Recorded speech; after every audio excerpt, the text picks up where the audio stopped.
Alright, Shalom. Call all you about Hashem Shah. Shalom to the left. Esau got a smear campaign on certain videos that be coming up. You all are Akim, I know you elders. They dealing with the same scenario. And that's why I want to upload on this channel, but I got another channel too. Let me go to it real quick. So, just in case they hit me with another strike, you know what channel to go to. Gotta have that backup.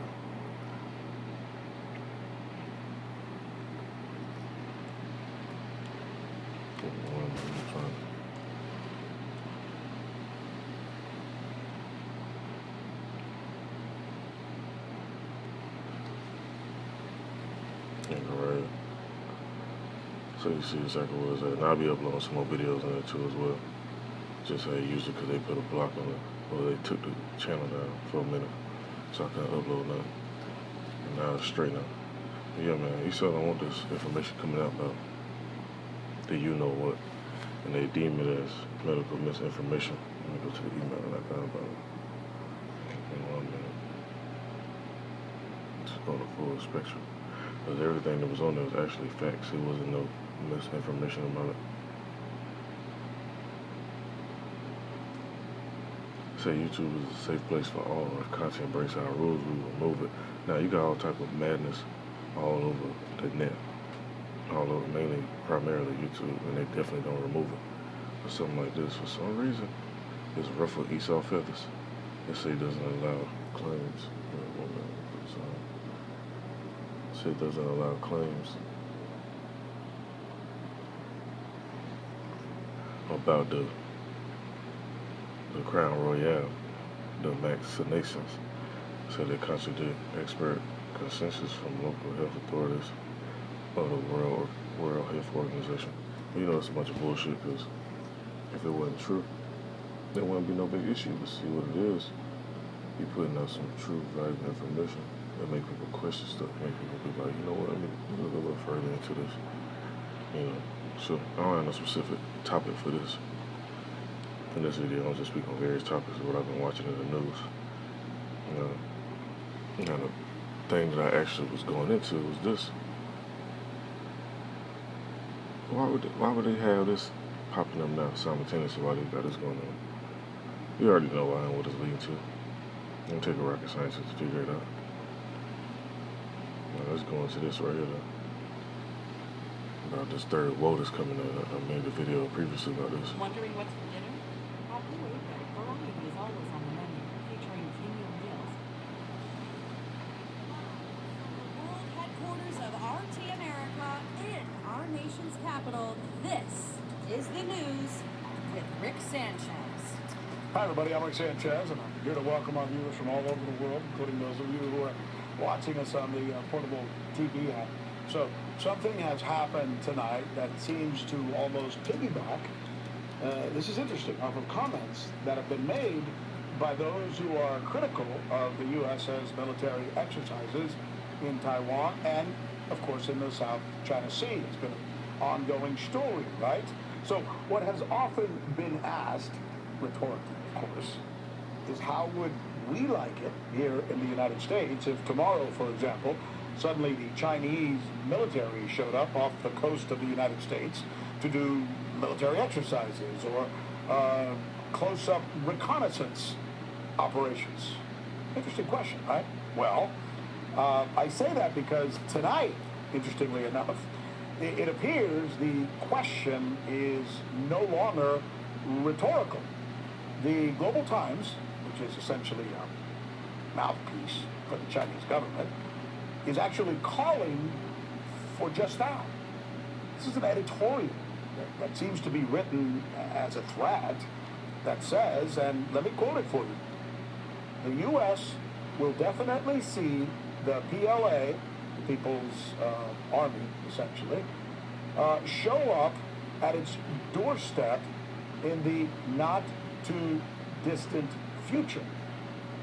This editorial, which once again was likely published with the consent of Beijing, accuses the United States of naked provocation, and then it goes on to say, quote, once again, only by making the U.S. have a taste of its own medicine. And see, Esau don't like that shit when they get a taste of their own medicine. Can we touch the nerves of the U.S.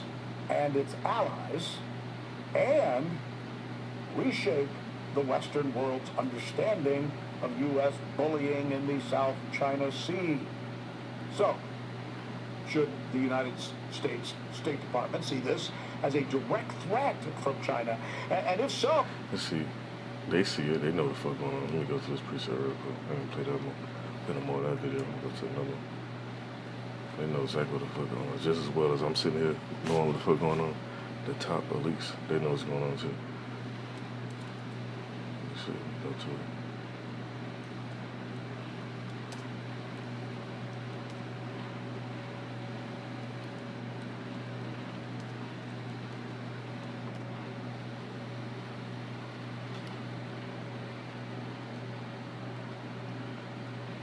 See, I wasn't even looking for this one.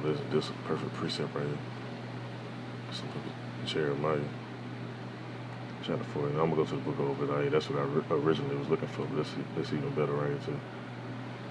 That's the book of Jeremiah, chapter 49, verse. Let's see exactly which one I want to go to.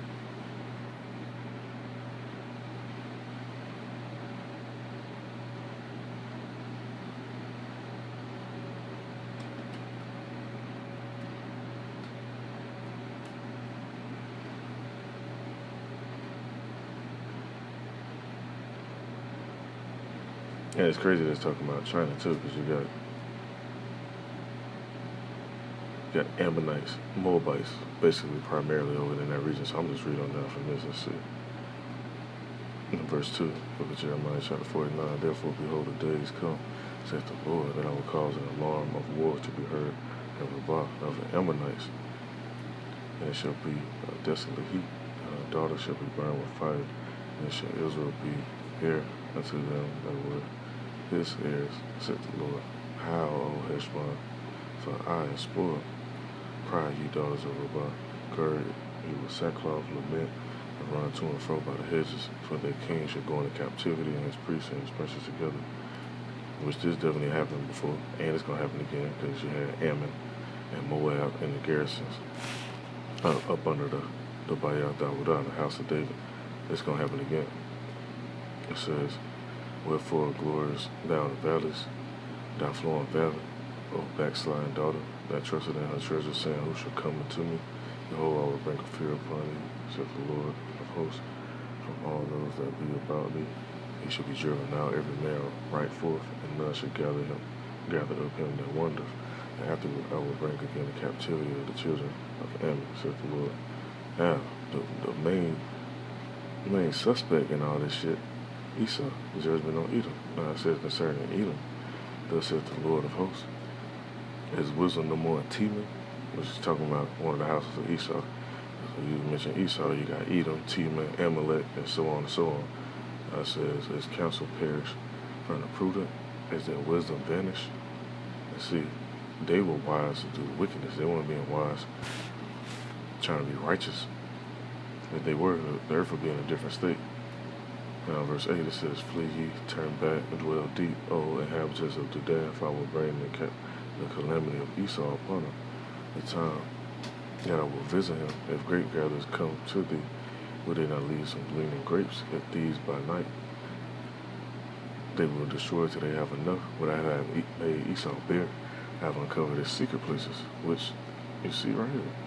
All you gotta do is pay attention to what's actually being pushed out in the media. Now, certain stuff you really have to dig for, but the majority of it is right here in your face. You just gotta be able to accept reality.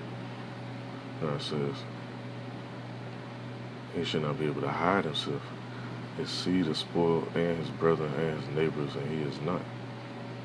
Neither fatherless children, I will preserve them alive, and let thy widows trust in me. Let me scroll down some more. Get to the main point. Okay, here we go. It says in verse 12, for thus saith the Lord, behold, they whose judgment was not to drink of the cup have surely drunken, and art thou he that shall all together go unpunished? Because we drunk of that cup. And that cup is talking about all the different judgments of plagues, captivity, and transatlantic slave trade. Up until now, a lot of people been drinking of that cup. That's why you go to the corner store and shit. You see fiends out. And you see people begging for change, and the list goes on. Women cheating on their man, committing adultery, men beating their women, kids not paying attention or listening to their parents. That's why you see all this stuff happen, because we drunk of that cup. And guess who else got drinking that cup? Esau ass. And they trying to escape, which I'm gonna go to another video in a minute. They're trying to escape and figure out how to get into space. They're just gonna get pulled right down. Now it says, thou shalt not go unpunished, thou shalt surely drink of it. Because they ain't pay for this at all, not yet. They ain't pay for,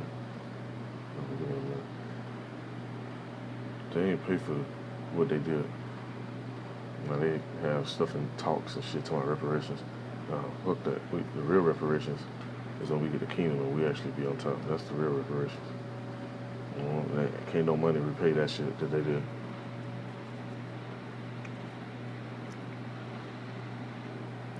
Let me just scroll down some more and see.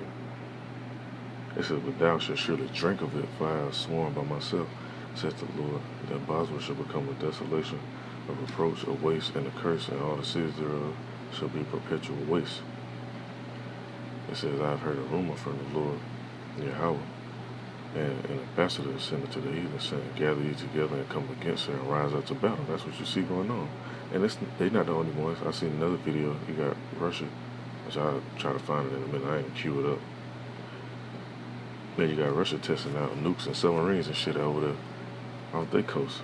So why are they doing that right now? They're not doing that just because they got it and they just want to play around. Like, oh, I feel like playing with my tools right now. No, they testing them out so they can actually put them to use. And the Most High putting the spirit on them to do so. Because they want to rebuild their communities up, establish land, and do all this other shit. But it's not up to them what's really going to go down. Now, it says, back in 14, it says, I've heard a rumor from the Lord Yahweh, and an ambassador is sent to the heathen, saying, gather ye together and come against her, rise up to battle, for lo, I will make thee small among the heathen and despised among men. And that's why they're making these threats. Let me run this back. So, should the United States State Department see this as a direct threat from China? And if so, then we have to ask the question, right? What would be the proper response? So we're going to ask this question of a former Naval Intelligence Officer, John Jordan, for his take here with this news, this reaction, this threat, really, if you will, right? On the news with Rick Sanchez, where we believe, by golly, it's time to do news again. Today I'm going to talk to you about... Let's skip past that. And they promote these damn survival kits. They want, if the Most High ain't with your ass, survival kit gonna help you.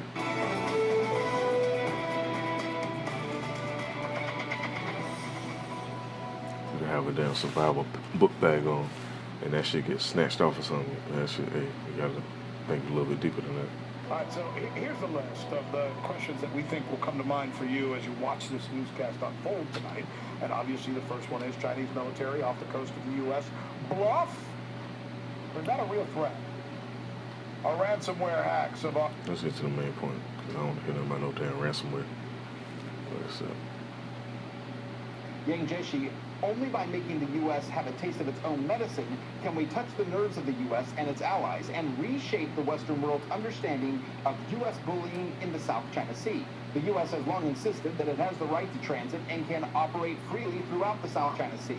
But now the push is to give the U.S. an exact response, for China to send warships within 12 miles of U.S. bases, as well as U.S. allies, which, if we're being candid, would likely be viewed as an act of war. But it isn't China alone that is pushing back against the U.S. On Tuesday, the commander of the Iranian Navy praised his country's sailors for what he described as the, quote, greatest historical military event in the maritime field, end quote, referring to the return of the 75th Naval Fleet after sailing the Atlantic for the first time.